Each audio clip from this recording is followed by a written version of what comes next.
The morning began like many others for Amir. He stood in the cramped kitchen of his small apartment, rubbing the sleep from his eyes as he packed lunch for his son, Sammy. The kettle hissed on the stove and the scent of tea drifted through the room.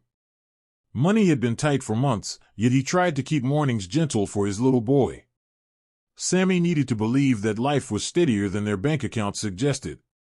They stepped outside a few minutes later, walking toward the bus stop with Sammy chattering about school. As they waited, Amir noticed a girl sitting on the bench.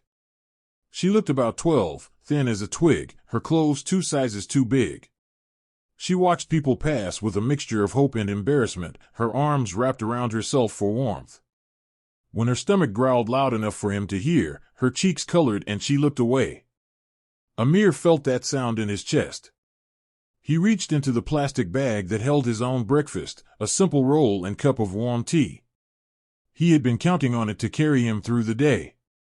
Still, he placed the food beside her. "Please," he said softly. "Eat it. I will be fine." The girl blinked at him, startled. Her eyes were dark and guarded, but after a moment she whispered a thank you and took a careful sip of the tea.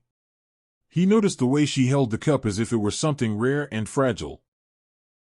When the bus arrived, he guided Sammy aboard and glanced back. The girl was watching him with an expression he could not read. He raised a hand in a simple goodbye and thought that would be the end of it. It was not. Days passed. Work grew more stressful and the landlord hinted at raising the rent. Amir tried to stay positive for his son, but worry crept into his evenings. Then one day, as he walked home from the bus stop, a woman stepped out from behind a parked car and greeted him by name. Her voice was steady and warm. She wore a neat dark suit and carried a leather folder. For a moment he wondered if she was from the school or maybe a charity. But there was something intentional about her presence, something that suggested she had been waiting specifically for him. "I am here because of a young girl," she said. "Her name is Nita." At the sound of that name, he pictured the thin girl on the bench. He nodded slowly. "She told someone about the morning you helped her," the woman continued. "She lives in a shelter with her mother. Their life has been difficult for some time. Your small kindness meant more to her than you realized." Amir felt heat rise in his face. He had not done anything special. Anyone with a heart would have done the same. The woman smiled as if she knew exactly what he was thinking. "There is more. I represent a firm that supports several local charities. We have been looking for people who show generosity even when facing their own. Your name was brought to us as someone who fits that spirit." He started to protest, but she raised a calm hand. "Please. Let me finish." They walked toward his building while she explained that the firm had a program offering legal help and financial guidance to people in precarious situations.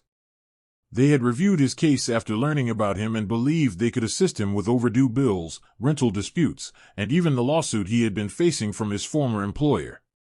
The thought of that lawsuit alone had kept him up many nights. He felt a swirl of disbelief.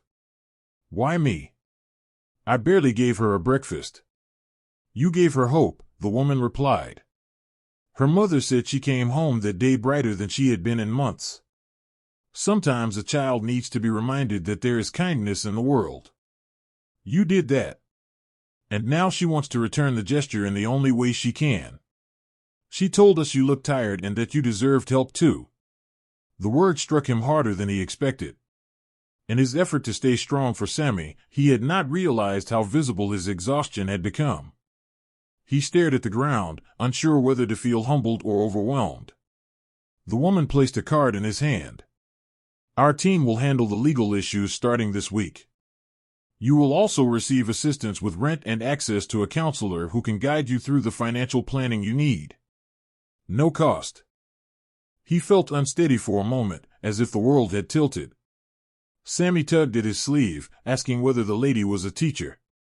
Amir tried to answer, but his voice failed. After a quiet laugh, the woman crouched to greet the boy and assured him everything would be well. That night, after dinner, Amir sat at the small table while Sammy colored in a notebook. The apartment felt different, lighter, as though someone had opened a window he had not noticed before. He kept thinking about the girl on the bench.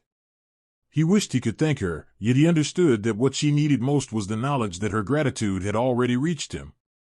Weeks passed. True to their word, the lawyers resolved the lawsuit. His old employer agreed to a settlement that cleared his debts. The landlord backed down from raising the rent. For the first time in a long while, Amir could breathe without feeling the weight of panic on his chest. One Saturday morning he visited the shelter to deliver a few bags of groceries. When Nita saw him, her eyes brightened with shy recognition.